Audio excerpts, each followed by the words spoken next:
e Ásia Ocidental e Israel. Uma forte tempestade varreu o país e atingiu a Cisjordânia, trazendo chuvas torrenciais e inundações. Algo chocante está acontecendo em Jerusalém, e pessoas ao redor do mundo estão rezando. Após uma tempestade recorde atingir Israel, a cidade sagrada ficou inundada, abalada e estranhamente silenciosa. Então vieram os relatos que ninguém esperava. Pedras antigas no Muro das Lamentações pareciam chorar. O céu mudou de cor sobre a cidade velha e testemunhas descreveram uma sensação de peso que não conseguiam explicar.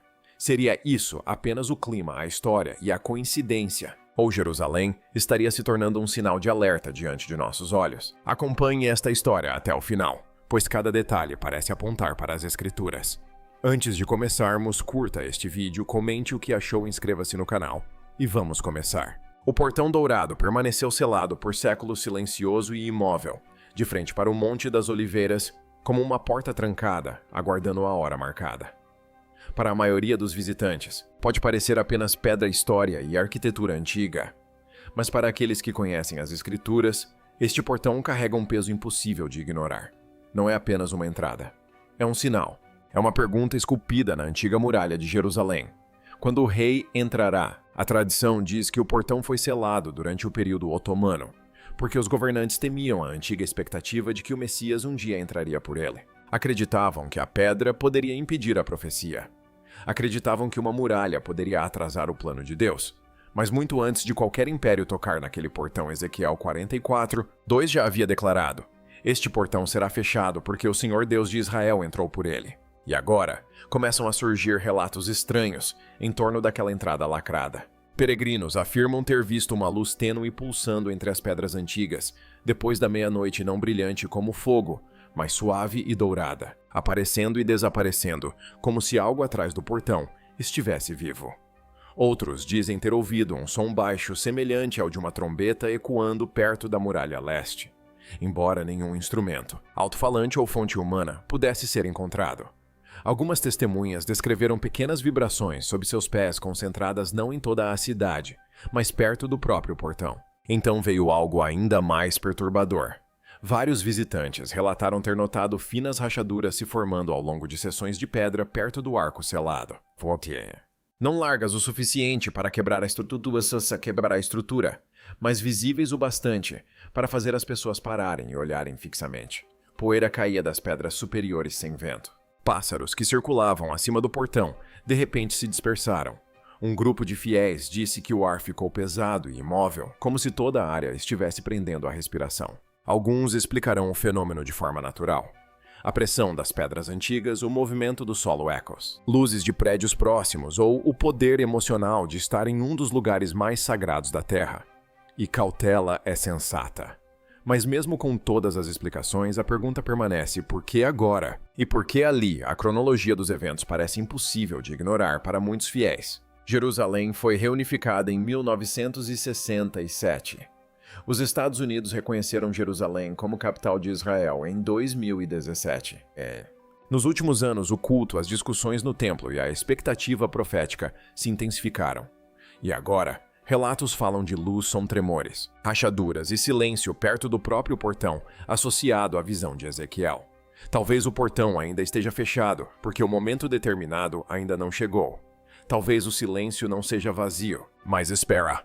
E se o relógio profético estiver realmente em movimento, então o portão selado pode não ser um monumento do passado. Antes que o portão selado atraísse a atenção do mundo, Jerusalém já havia começado a tremer sob outro sinal. Tudo começou com a chuva, mas não uma chuva comum. Uma forte tempestade varreu Israel, trazendo chuvas recordes e inundações urbanas, estradas fechadas e resgates urgentes. Ruas que antes transportavam peregrinos orações e o cotidiano foram repentinamente cobertas por água corrente. Carros pararam, famílias observavam das janelas. Sirenes ecoavam entre as antigas muralhas de pedra, enquanto equipes de resgate percorriam a cidade santa, retirando pessoas do perigo e alertando outras para permanecerem em suas casas. Para muitos, parecia um desastre climático severo. Meteorologistas podiam apontar para sistemas de tempestade, chuvas intensas, drenagem precária e ruas alagadas. Mas então o foco mudou das águas da enchente para as pedras. Começaram a circular relatos de que o muro ocidental parecia estar chorando, Testemunhas afirmaram ter visto finos filetes de umidade escorrendo pelas antigas pedras, como lágrimas mesmo, depois que a chuva parou. Alguns disseram que não havia chuva naquele momento. Outros insistiram que o ar parecia seco, sem nenhuma fonte óbvia de água. Câmeras teriam capturado o estranho movimento na parede e, de repente, a questão mudou. Seria água da chuva presa, condensação ou algo mais profundo? É preciso cautela. Pedras antigas podem absorver umidade. A água pode se esconder em rachaduras e aparecer mais tarde. Pode haver uma explicação natural, mas para os fiéis que estavam diante do muro mais venerado do mundo, a imagem era impossível de ignorar. Jerusalém não foi apenas inundada, parecia que Jerusalém estava chorando. E essa imagem encontra eco nas Escrituras. Lucas 19:41 diz: "E aproximando-se, viu a cidade e chorou sobre ela." Jesus chorou por Jerusalém porque a cidade não reconheceu o tempo de sua visitação. Ele viu não apenas prédios e ruas, mas corações que não estavam preparados. Comente abaixo. Você acredita que Deus está divertindo o mundo por meio de Jerusalém? Quando as águas finalmente recuaram, Jerusalém não era mais a mesma. Enquanto os trabalhadores começavam a remover os destroços perto de uma das partes mais antigas da cidade, relatos dizem que notaram um estranho contorno de pedra sob a lama. A princípio, parecia ser parte de uma fundação enterrada. Mas à medida que mais terra era removida, a forma se tornava mais nítida. Bordas de pedra, superfícies esculpidas e o que parecia ser uma câmara subterrânea, escondida sob o solo danificado. Vários relatos online afirmaram que equipes de escavação descobriram antigos baús de madeira ou caixas de tesouro dentro do espaço enterrado. Alguns descreveram-nas como recipientes escuros manchados de água e reforçados com faixas de metal. Outros afirmaram que os baús continham fragmentos de objetos dourados, moedas antigas, peças gravadas ou marcas reais. Nada disso foi oficialmente confirmado e cautela é necessária. Jerusalém está repleta de lendas ruínas e rumores, e nem toda descoberta pode ser ligada a um rei. Mas a mera possibilidade foi suficiente para fazer as pessoas pararem, pois o nome que estava sendo sussurrado era o de Davi. De acordo com as Escrituras, Davi conquistou Jerusalém e a tornou sua cidade real. 2 Samuel 5 diz que Davi tomou a fortaleza de Sião, e a partir daquele momento, Jerusalém passou a ser conhecida como a cidade de Davi. Não era apenas uma capital política, mas também um lugar de aliança, adoração, realeza e profecia. Portanto, mesmo que essas câmaras e baús de tesouro relatados sejam apenas antigos espaços de armazenamento, eles ainda assim lembram ao mundo a profundidade da história de Jerusalém. Mas se ao menos parte da descoberta remonta à época de Davi, então o dilúvio fez mais do que expor pedras. Desenterrou uma memória enterrada do reino. É por isso que este momento parece tão poderoso. A tempestade danificou a superfície, mas sob a destruição, a história pareceu emergir. 13. Seria isso apenas arqueologia? Seria coincidência? Ou Jerusalém estaria revelando o que estivera oculto sob suas ruas por milhares de anos? Uma névoa avermelhada pairou sobre Jerusalém como um aviso. Pela manhã, o ar estava denso e gélido. As pessoas que saíam às ruas sentiam isso imediatamente. Um gosto seco na boca, uma queimação na garganta, algo estranho.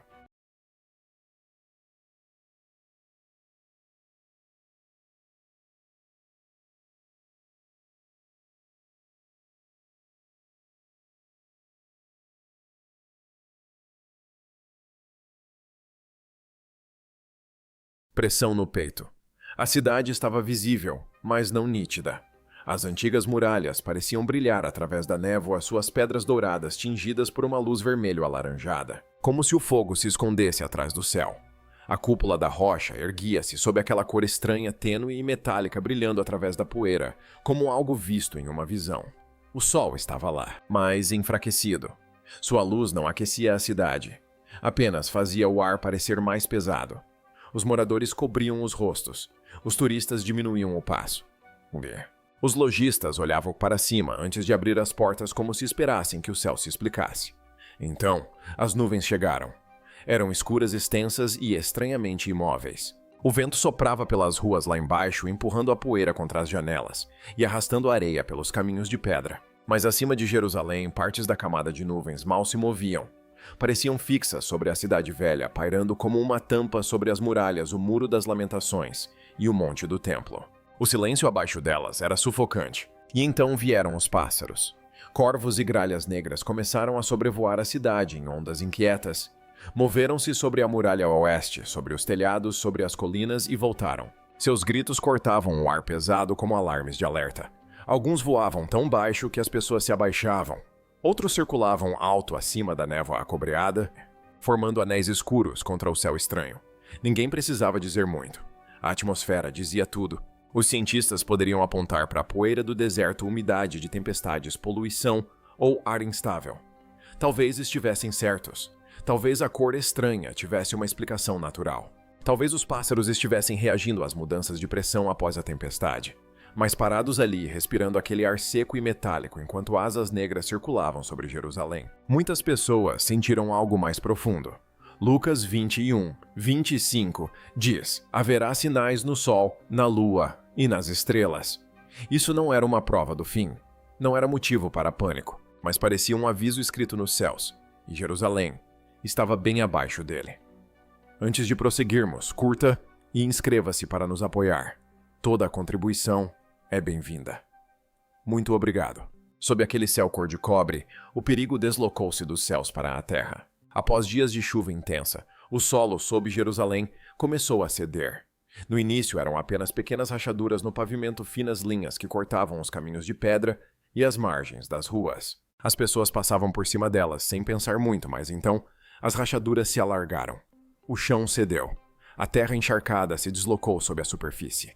E sem aviso prévio, partes da cidade começaram a desabar. Testemunhas descreveram crateras repentinas se abrindo nas ruas danificadas, engolindo pedaços de pavimento, pedras quebradas, lama e detritos deixados pela tempestade. Em algumas áreas, as margens desmoronaram lentamente pedaço por pedaço. Em outras, o chão pareceu ceder de uma vez, caindo em fendas escuras sob a rua. O som era aterrorizante. Não uma explosão, mas um estalo profundo e crepitante, como se a própria terra estivesse se abrindo por baixo. Equipes de emergência correram para o local e isolaram as áreas de perigo. Fitas vermelhas se estendiam pelas ruas. Moradores permaneciam à distância, olhando para os buracos com medo nos olhos. Ninguém sabia a profundidade deles. Ninguém sabia se o solo ao redor ainda era seguro. Cada passo de repente parecia incerto. Os cientistas podem apontar para uma causa natural. Após chuvas intensas, a água pode infiltrar-se no solo, afrouxar a terra, enfraquecer fundações antigas e expor cavidades ocultas sob a superfície. Jerusalém é construída sobre camadas de história, túneis antigos, sistemas de drenagem, muros enterrados e espaços subterrâneos deixados por gerações. Quando a água penetra nesses locais escondidos, o desabamento pode ocorrer rapidamente. Mas Jerusalém não é uma cidade comum. Quando a terra se abre ali, as pessoas não pensam apenas em geologia. Pensam em julgamento. Pensam em advertência. Pensam no momento terrível em Números 16, quando a terra se abriu sob os pés de Corá e daqueles que se rebelaram contra Deus. Isso não significa que cada cratera seja o mesmo evento. Não significa que devamos forçar profecias em cada rachadura na estrada. Mas a imagem ainda é poderosa.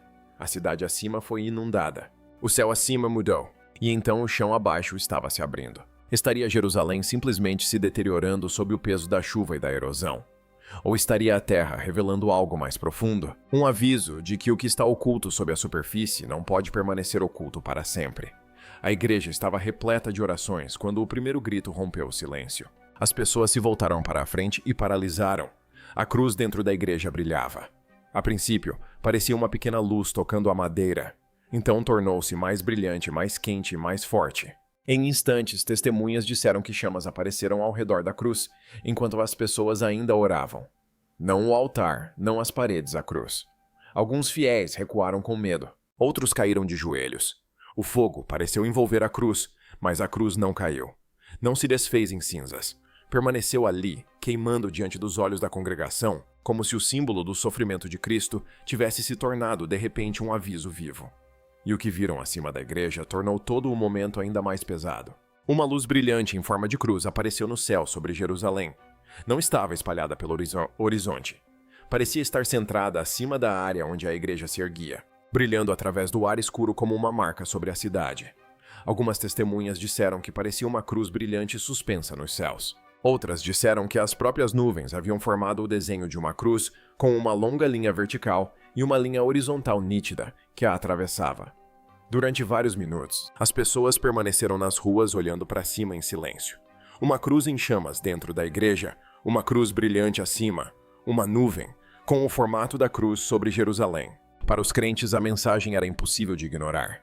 Êxodo 3 narra que Moisés viu uma sarça ardente, mas que não se consumia. Daquele fogo, Deus chamou o seu nome. A chama não era apenas uma maravilha, era um chamado para ouvir. E Mateus 24:30 diz: Então aparecerá no céu o sinal do Filho do Homem. Ninguém deveria usar momentos como este para marcar datas ou espalhar pânico.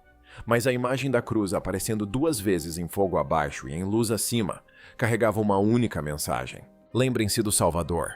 1 Coríntios 1,18 diz: A mensagem da cruz é o poder de Deus para os que estão sendo salvos. Talvez isso não fosse apenas um aviso de julgamento. Talvez fosse a misericórdia clamando de dentro da igreja, brilhando sobre Jerusalém, antes que o mundo se esquecesse completamente da cruz. O primeiro tremor foi fraco, mas o som que vinha de baixo não era. Em toda a cidade velha, as pessoas sentiram um leve tremor percorrer as pedras. Não era forte o suficiente para derrubar pessoas. Não destruiu prédios, mas foi o suficiente para interromper conversas, fazer as janelas tremerem e fazer os peregrinos se entreolharem com medo nos olhos. Jerusalém já havia visto água a céus estranhos, o chão desmoronando e sinais que as pessoas não conseguiam esquecer facilmente. Mas agora, a perturbação vinha de baixo. Perto do Monte das Oliveiras, turistas relataram ter ouvido um estrondo profundo sob seus pés. Não era trovão nem trânsito, algo mais profundo, algo enterrado. Alguns descreveram como um som oco como pedra respondendo à pedra na escuridão sob a cidade. Por alguns segundos, a antiga encosta pareceu vibrar com uma pressão oculta, e então tudo ficou em silêncio novamente.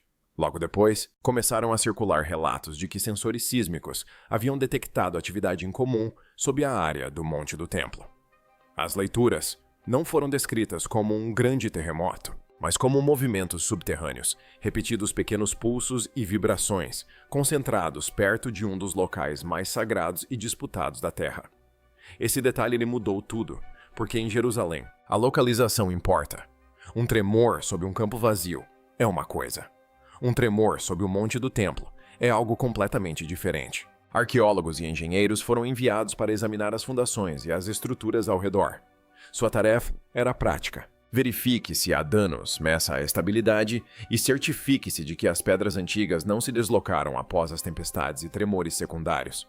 Mas durante a inspeção da área, as equipes supostamente notaram algo estranho. Quando certas seções de pedra eram tocadas ou escaneadas, elas emitiam uma ressonância oca, como se houvesse um espaço vazio sob as camadas de rocha matriz. Então veio a alegação que levou a história ainda mais longe. Varreduras de radar com auxílio de inteligência artificial teriam revelado contornos abaixo da superfície e corredores estreitos, câmaras seladas e estruturas semelhantes a túneis escondidas sob as antigas fundações. Algumas pareciam estranhamente retas. Outras pareciam se conectar em ângulos precisos demais para serem descartados facilmente. Os relatos afirmavam que esses espaços permaneceram invisíveis por quase 3.000 anos, enterrados sob a memória sagrada da cidade. E imediatamente um nome se destacou em todas as conversas: Salomão. Um Ray Says descreve a construção do Templo de Salomão, a casa erguida para o nome do Senhor. O capítulo detalha a pedra, o cedro, os cômodos internos, as medidas, as câmaras e o projeto sagrado. Não foi construído aleatoriamente. Foi construído com ordem, com reverência, com propósito. Então, quando os relatos falavam de corredores ocultos e câmaras seladas sob o Monte do Templo, muitos crentes não puderam deixar de se perguntar. Isso poderia estar conectado ao mundo antigo do Templo de Salomão. Poderiam ser passagens de serviço, esquecidas depósitos, alicerces ou algo ainda mais significativo. Ninguém deveria afirmar mais do que se sabe. Estruturas ocultas sob Jerusalém não são impossíveis. A cidade foi construída, destruída, enterrada e reconstruída por milhares de anos. Mas o momento parecia significativo. Após as tempestades, após os estranhos sinais, após a terra se abrir, a cidade sagrada parecia revelar mais uma camada. Desta vez, não acima do céu, não nas ruas, mas sob o local, onde outrora se erguia o templo.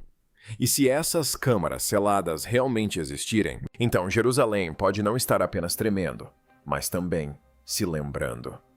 Agora, o tremor se estende para além das pedras de Jerusalém e chega aos corredores das nações.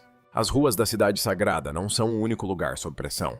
Ao redor do mundo, governos se pronunciam alianças, se desfazem, e Jerusalém se torna mais uma vez o centro de uma disputa global. O que começou como sinais no céu, tremores sob a terra e relatos estranhos perto de lugares sagrados, agora alcança a diplomacia, a política e a profecia. Antigos aliados já não parecem unidos. Alguns governos ocidentais recentemente instaram Israel a interromper a expansão dos assentamentos e preservar o status quo histórico nos locais sagrados de Jerusalém, alertando que as tensões podem piorar ainda mais. A Jordânia também criticou veementemente as restrições e ações israelenses em torno dos locais sagrados de Jerusalém, classificando-as como violações que podem inflamar a região. As Nações Unidas continuam sendo outra fonte de pressão. A ONU e muitos países consideram Jerusalém Oriental território ocupado. Embora Israel reivindique Jerusalém como sua capital, essa divergência por si só torna cada decisão na cidade explosiva. O fechamento de uma rua, uma movimentação policial, uma escavação, uma reunião de oração ou uma declaração política podem rapidamente se transformar em uma crise internacional. A Reuters noticiou recentemente que novos planos israelenses em Jerusalém Oriental atraíram a condenação da UNRWA, que acusou Israel de violar o direito internacional. Dentro de Israel, a pressão não é apenas externa. Protestos tomaram as ruas de Jerusalém e de todo o país, com cidadãos divididos sobre liderança-guerra, reféns, paz, segurança e o futuro da nação. Alguns exigem mais segurança. Outros exigem um acordo. Alguns temem que Israel esteja sendo abandonado. Outros temem que a nação esteja sendo empurrada para um isolamento ainda maior. Relatórios de 2025 descreveram milhares de pessoas participando de protestos antigovernamentais em Jerusalém, mostrando a intensidade da tensão interna. E então surgem as vozes de figuras públicas influentes, aumentando ainda mais a incerteza. Quando líderes importantes criticam Israel, mesmo que indiretamente, o choque se espalha rapidamente. As manchetes se movem mais rápido que a diplomacia. Os inimigos se tornam mais barulhentos. Os aliados se tornam cautelosos. E Israel, cercado por hostilidade e suspeita, começa a aparecer cada vez mais isolado no cenário mundial. Para os leitores da Bíblia, é aqui que o momento se torna profundamente preocupante. Zacarias 12:3 diz: Jerusalém se tornará uma pedra pesada para os povos, e todos os que tentarem levantá-la se ferirão. O versículo não descreve Jerusalém como um problema pequeno.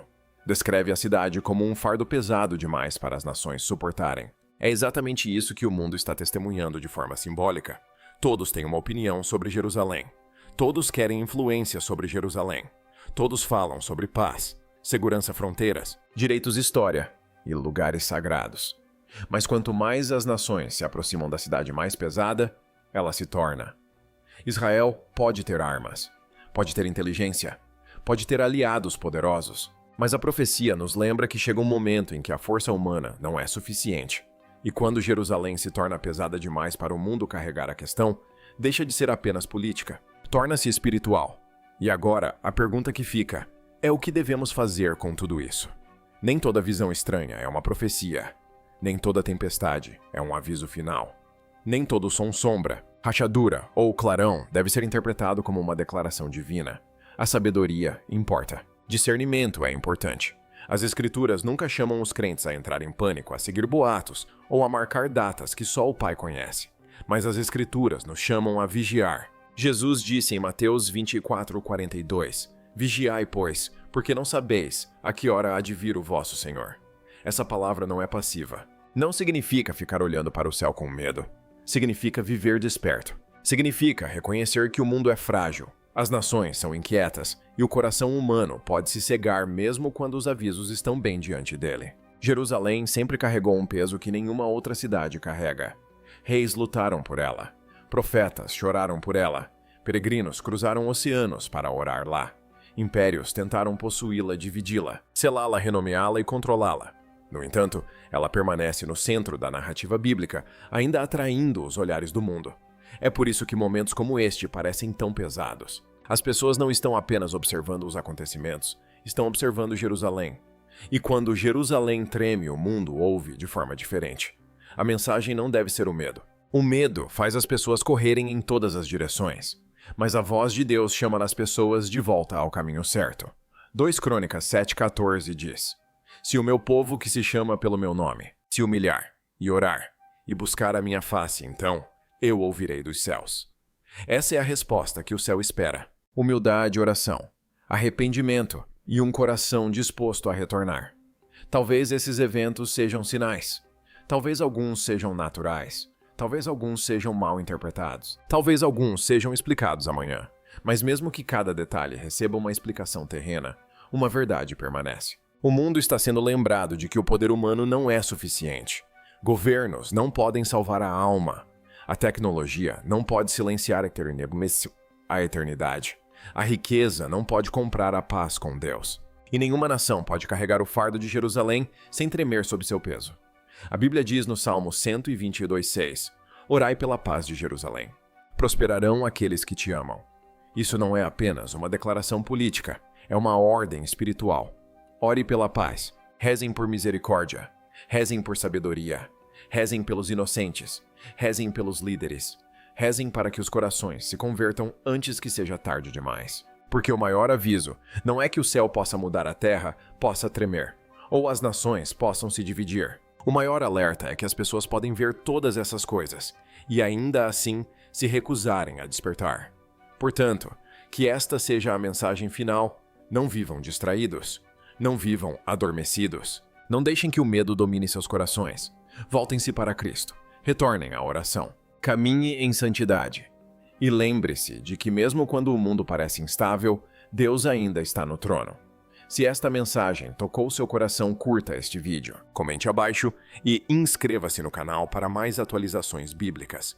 Obrigado por assistir e que Deus nos dê sabedoria, coragem e paz nestes dias incertos e que nos mantenha espiritualmente despertos. O mundo pode estar tremendo, mas talvez a pergunta mais profunda seja esta: para onde tudo isso está nos levando? Jerusalém testemunhou guerras, destruição, medo e incerteza por milhares de anos.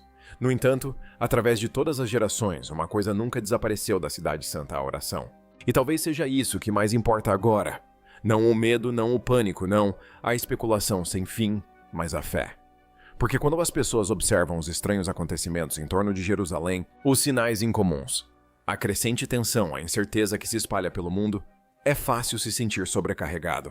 Muitas pessoas hoje estão ansiosas em relação ao futuro. Elas veem os conflitos entre nações aumentarem, veem os desastres se intensificarem, sentem a pressão, a divisão e a escuridão se espalhando pelo mundo ao seu redor. Mas a Bíblia nunca diz aos crentes para viverem com medo. Repetidamente, as Escrituras chamam as pessoas a confiarem em Deus, mesmo em tempos de incerteza. O Salmo 122:6 diz: Orai pela paz de Jerusalém. Esse versículo é mais do que uma ordem para orar por uma cidade. É um lembrete de que a oração ainda importa. Em momentos em que o mundo parece instável, a oração se torna um ato de fé. Ela lembra as pessoas que Deus ainda está no controle, mesmo quando tudo ao seu redor parece incerto. Para muitos crentes, este não é o momento de perder a esperança. Este é o momento de se aproximar de Deus, orar mais, confiar mais, afastar-se do medo e lembrar-se de suas promessas. Porque ao longo da Bíblia, alguns dos maiores milagres aconteceram durante os momentos mais sombrios. Deus guiou Noé através do dilúvio. Ele protegeu Daniel na cova dos leões. Jesus acalmou a tempestade quando os discípulos acreditaram que estavam prestes a morrer. Vez após vez, as Escrituras mostram que Deus não abandona o seu povo em momentos de caos. E talvez essa seja a mensagem mais profunda que as pessoas precisam ouvir agora. Não se trata apenas de observar os sinais ao redor do mundo, mas de examinar seus próprios corações, perdoar, orar, buscar a paz e reconstruir a fé enquanto ainda há tempo. Porque por mais incerto que o futuro possa parecer, os cristãos acreditam que Deus permanece soberano sobre todas as nações, todos os desastres e todos os medos. O mundo pode mudar, as nações podem tremer, mas Deus não muda. E para aqueles que confiam nele, essa verdade traz paz mesmo em tempos difíceis. Então, esta noite, onde quer que você esteja assistindo, reserve um momento de silêncio para orar por sua família, pela paz, por sabedoria e pelas pessoas que sofrem ao redor do mundo. E se você acredita no poder da oração, deixe um amém nos comentários abaixo. Se este vídeo te encorajou, não se esqueça de curtir, se inscrever e compartilhar esta mensagem com alguém que possa precisar de esperança hoje. Obrigado por assistir e que a paz de Deus esteja com você.